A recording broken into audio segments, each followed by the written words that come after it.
Es decir, lo vivimos y ha sido una pues, experiencia muy grata, ¿no? Y esas cosas pues se recuerdan con gusto y con cariño, ¿no?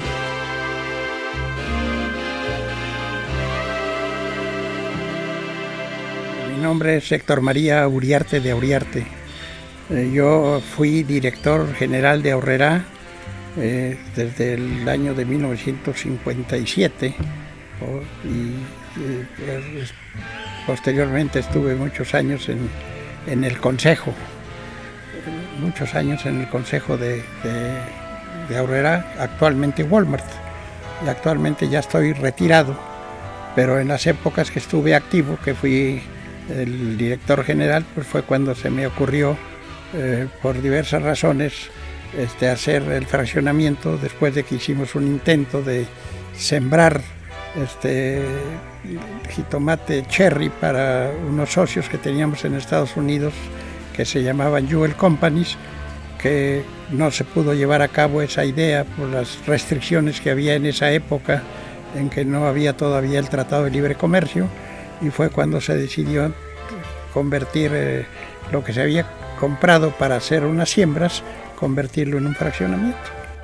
Yo, como siempre lo he conocido, es como fraccionamiento Ticumán. Lo de colonos de Ticumán lo hicieron de aquel lado de allá, ¿no? Y fue muy posterior. Y se vio bastantes cosas del lado del noroeste, digamos por abajo de Sonora, por Sinaloa y esos lugares que eran propicios. Y vieron también pues aquí en el centro de la República, y lo que buscaban eran lugares en donde no hubiera habido nunca una helada. Y uno de los lugares que encontraron que no había habido helada, que era propicio para eso, fue aquí en Ticumán. Entonces,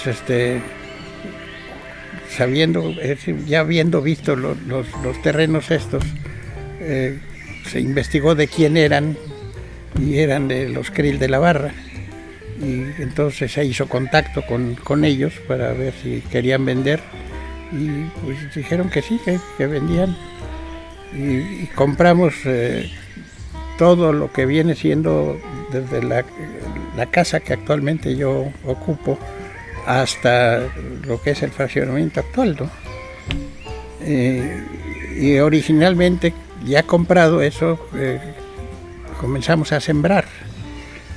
Entonces se hizo pues el primer año, ya sabes que no sale la cosecha bien. El segundo, como el tercero o cuarto año, salió ya muy bien la cosecha, creo que al tercer año, y comenzamos a exportar a Estados Unidos, a Jewel Companies, que es el nombre de la cadena de supermercados, el cherry tomato que se sembró aquí. Y te digo, como el segundo o tercer año de que ya estábamos exportando, cerraron la frontera en Estados Unidos. Los de Estados Unidos cerraron. En esa época no había tratado de libre comercio ni nada de eso, ¿no? Nos quedamos con la cosecha. Yo, como director de Aurrerá, pues teníamos muchas tiendas, pero no la cantidad que hay ahorita, ¿no? Y tratamos de vender en las tiendas lo que pudimos, pero pues el cherry tomato no se consume mucho en México, pues es para ensaladas y nada más, ¿no? Y pues hubo una pérdida bastante significativa, que en aquella época, si mal no recuerdo, fue como de 50 millones de pesos. Entonces, pues suspendimos después de eso tenemos que suspendimos las siembras y la producción. Y entonces fue cuando a mí se me ocurrió hacer el fraccionamiento. Fui a Cuernavaca, les dije lo que había pasado, que ya no se podía exportar, etcétera, y que queríamos hacer aquí un fraccionamiento rural.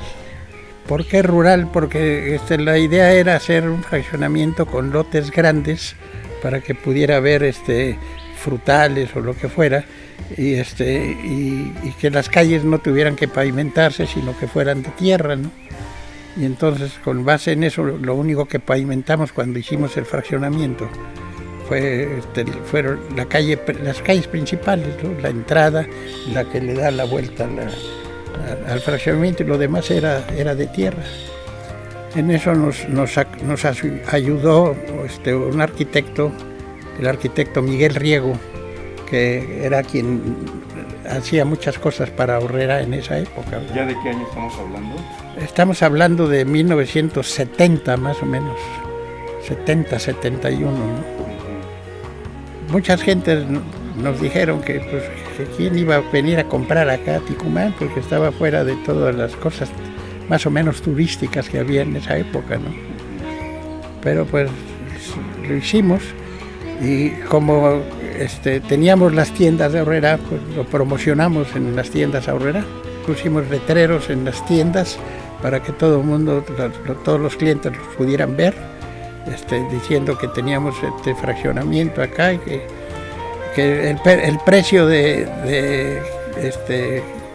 metro cuadrado creo que era de 50 pesos el metro cuadrado, pero lo dábamos en promoción a 30 o 35, creo que a 30 pesos. Y así comenzamos a vender. Entonces, ¿no eran de esas estrategias donde había servicio de transportación de la Ciudad de México a No, es decir, de la Ciudad de México no teníamos en lo que es actualmente la casa principal, la mía, que es de ustedes también. Gracias. En esa casa era donde estaba, digamos, el casco, y ahí hacíamos comidas, siempre se hacía mole, y a la gente que venía se le invitaba a comer ahí. Había unos cobertizos grandes en esa época que habían servido como bodegas, y uno de esos se adaptó para poner ahí mesas, y se le ofrecía a la gente que pudiera comer ahí su mole y alguna cosa de esas, ¿no? Y mucha gente lo hacía así, ¿no? Les gustaba. Y la gente llegaba allá, y teníamos 2 carros jeeps, y con ese carro jeep pues le daban una vuelta a lo que decían, pues aquí va a ser, ¿no? Porque teníamos un plano de distribución de los lotes, pero pues no estaban debidamente identificados con mojoneras cada lote, ¿no? Entonces, pues las personas que conocían esto les decían, pues esta es su manzana. Ya las manzanas sí estaban trazadas, ¿no? Y ya se podía circular, vamos a decir, por las calles de tierra. Y decía, esta es su manzana y aquí puede usted comprar, este es su terreno, de aquí para acá. Y así fue como se comenzó a vender. Desde un principio se construyó la Casa Club, porque lo que queríamos era evitar que siguiera en el cobertizo ese. Entonces se hizo la Casa Club, y en cuanto estuvo hecha la Casa Club, la Casa Club en ese momento era propiedad de Aurrera, porque pues no se había, lo que se había vendido eran los lotes, y quien vendía era Aurrera, ¿no? Entonces la Casa Club se hizo y quedó como propiedad de Aurrera. Entonces, como 1 año o 2 años después, que yo me di cuenta de que pues eso no debería ser, Aurrera cedió o donó la Casa Club al fraccionamiento, y desde entonces ya fue propiedad del fraccionamiento. Yo creo que árboles se sembraron en las calles, sí se sembraron árboles en el fraccionamiento, ¿no? Se trató de que todo lo que se sembrara fuera de aquí de la zona, que no se trajera ningún árbol que no fuera de la zona, ¿no? Y sí se sembraron árboles. Había árboles, todos los árboles que había, pues que se pudieron conservar, se conservaron. Toda la gente que contratamos para diversos trabajos pues era del pueblo, ¿no? Y entonces pues, se dieron cuenta que era una fuente de trabajo buena. Además, los sueldos que pagábamos eran superiores a lo que normalmente se pagaban aquí en la zona, porque pues teníamos nosotros la política de pagar sueldos semejantes a lo que se pagaba en México, ¿no? Desde un principio se establecieron las cuotas de mantenimiento, desde un principio. Hablamos con las autoridades de Cuernavaca y de Tlaltizapán para ver cómo se iban a pagar las contribuciones, ¿no? Y vimos con ellos si ellos iban a hacer cargo del mantenimiento del fraccionamiento. Y ellos dijeron que no, que ellos preferían no hacerse cargo del mantenimiento, que nosotros, el fraccionamiento le pagara a ellos nada más el predial, que el predial se iba a pagar en Tlaltizapán, y el agua, obtuvimos los permisos para hacer unos pozos. Se hicieron, porque originalmente había un solo pozo, que es el que está en mi casa, la casa de ustedes, y de ese pozo se traía para acá el agua. Pero pues era ya para el fraccionamiento no era suficiente y era muy difícil, ¿no? Entonces se hicieron dos pozos. Se hizo uno primero cerca del río, que no funcionó, ¿verdad? Pero se tuvo que buscar otro lugar. Y lo chistoso del caso es que trajimos a unos técnicos para localizar dónde podía haber agua, ¿no?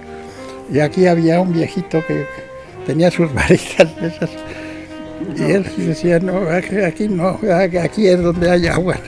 Y le hicimos caso al viejito funcionó. Y ahí fue donde funcionó el pozo que tenemos acá arriba, ¿no? La otra cosa que hicimos fue el tendido de la luz. Esa es mi pregunta. Sí, porque no había aquí forma de traer la luz.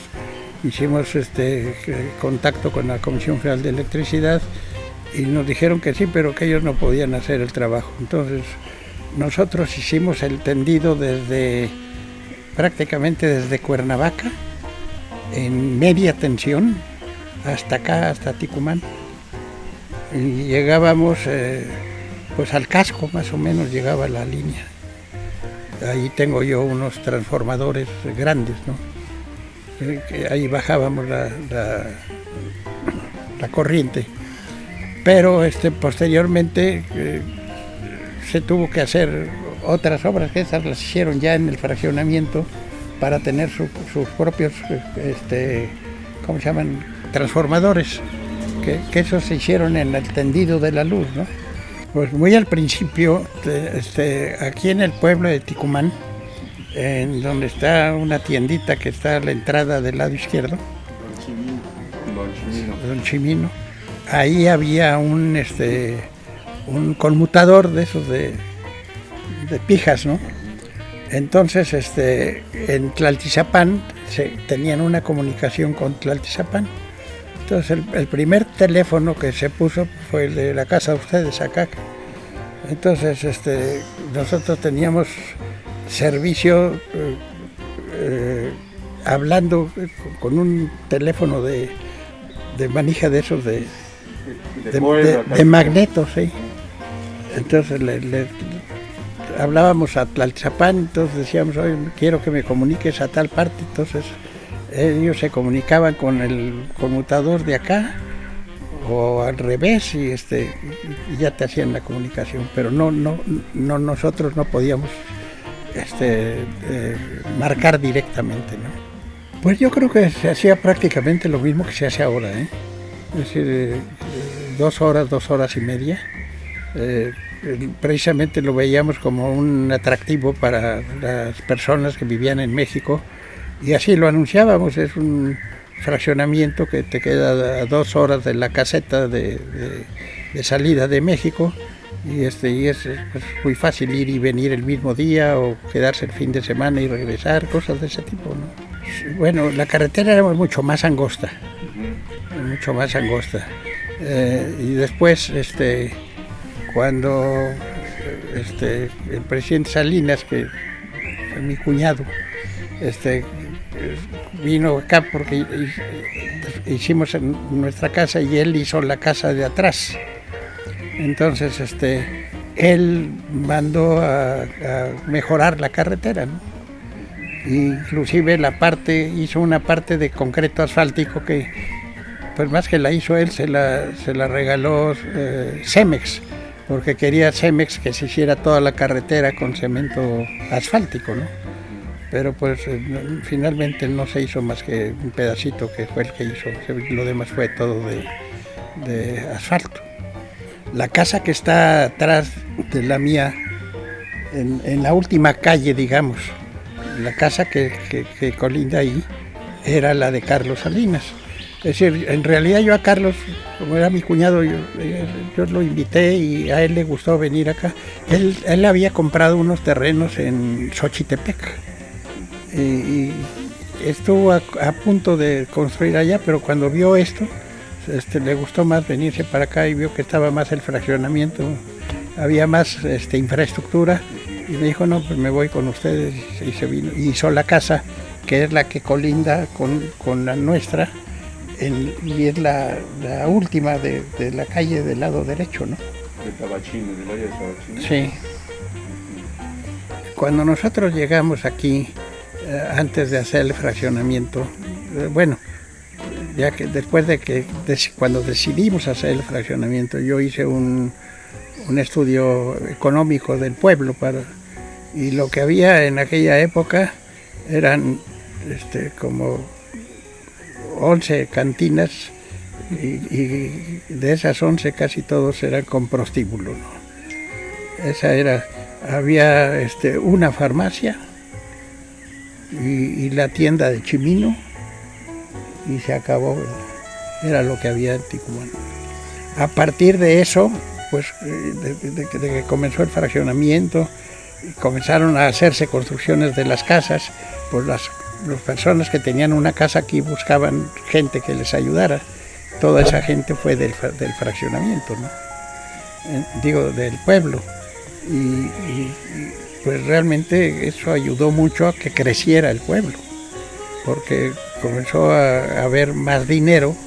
Es decir, la gente mucho que antes, a la hora de que llegaban a la edad de trabajo, no se quedaba en el pueblo, sino que se iban a otros lados, comenzó a quedarse aquí, ¿verdad?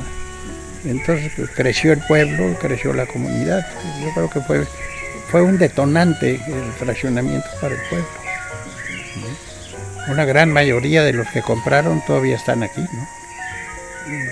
Digo, pues otros lógicamente han muerto y han venido otras gentes, otros han revendido, pero pues hay muchos que son de origen que están aquí, ¿no?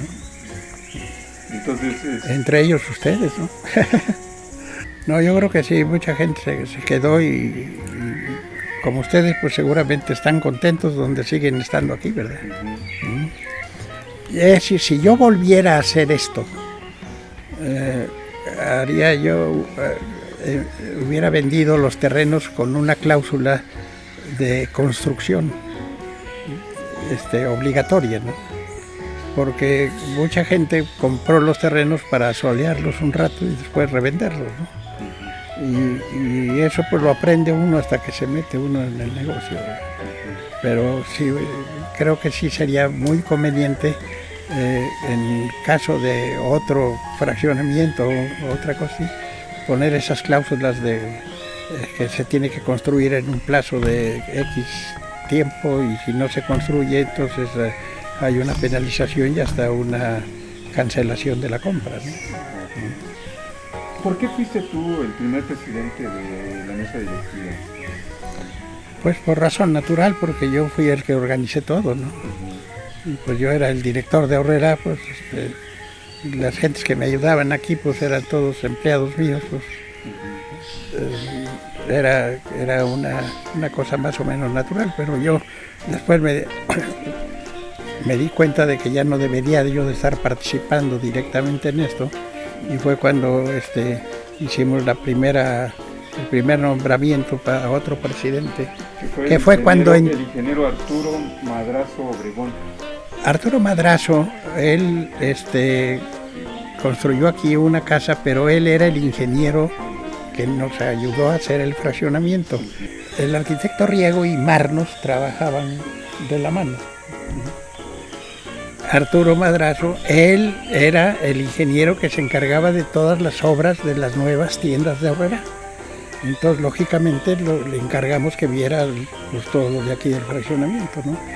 Y se hizo una casa que servía como, digamos, para todos los empleados que venían aquí al principio, y luego él se quedó con esa casa. Pues se fueron contratando desde un inicio, porque desde un inicio se tenía que hacer labores de limpieza y de recolección de basura y cosas de ese tipo, ¿no? Después pues, se nombraron los diferentes presidentes de la asociación y ya ellos se hicieron cargo y fueron contratando más personal. Pero por ejemplo, la señorita que está aquí en la Casa Club, María Luisa, pues ella está desde el principio aquí, me conoce desde entonces. Sí. ¿No? Si no es indiscreción, ¿qué edad tenías cuando se te ocurrió hacer esto? Pues andaba yo en los 30 medios, ¿no? Por ahí, 30 medios. Digo, nada más para ilustrar un poco, una vez escuché una entrevista que te hicieron y decía que tú tenías un récord del más joven CEO en México o algo así. Sí, cuando yo fui director general de Aurrera, yo era pues, de los altos ejecutivos de México, el más joven, y además era el que tenía el sueldo más alto, que en aquella época llamaba mucho la atención, ¿no? Ahora ya no, ya hay tanta gente, ya nadie se da cuenta de eso. Y también tenías otro antecedente por ahí de cómo creaste el Vips. Los restaurantes Vips. ¿Fue tu idea también? Fue mi idea, sí. Bueno, eso nació en México, lógicamente, y en esa época habíamos contratado nosotros para las tiendas a un diseñador que se llamaba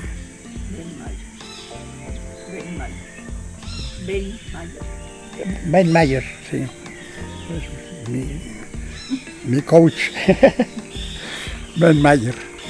Entonces ese diseñador lo trajimos a México para ver cosas de las tiendas, pero yo tuve que ir varias veces a Los Ángeles, él era de Los Ángeles, y cuando fui a Los Ángeles, él, vi que tenían en los centros comerciales de allá, pues casi todos tenían un restaurante en el mismo centro comercial. Entonces le dijimos a Ben Mayer que si él nos podía diseñar unos restaurantes para México, porque él había hecho los restaurantes de los centros comerciales de allá. Entonces ya vino Ben Mayer y comenzó a hacer los restaurantes. El primer restaurante que se hizo para las Olimpiadas del 68 y es el de Insurgentes y Altavista. Fue el primer restaurante Vips que hicimos. Y ya después de eso, pues ya se comenzó. Pero a mí lo que se me quedó muy grabado fue el cómo se ideó el nombre. Hicimos una encuesta, un concurso entre toda la gente, empleados y familiares y todo, ¿no? Y entonces fueron personas haciendo una serie de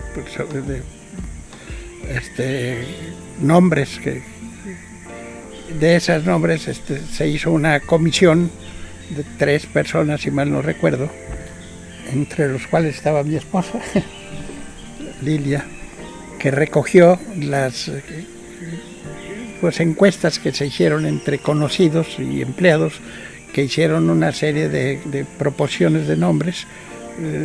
Primero se seleccionaron, digamos, los 50 más posibles, y luego se fue reduciendo la lista hasta que se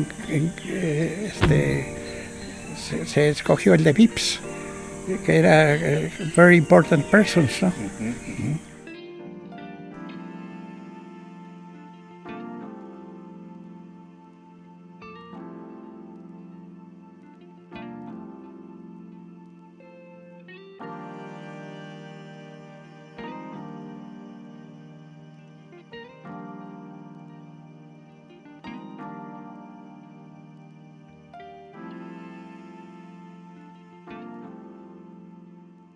Les agradezco mucho a ustedes esta entrevista. Me da mucho gusto seguir relacionado con el fraccionamiento al que tanto cariño le tengo. Y tanto es así que pues vivo aquí junto, ¿verdad?, con ustedes. No soy jurídicamente parte del fraccionamiento, pero sentimentalmente sí lo soy. Prácticamente sí lo eres.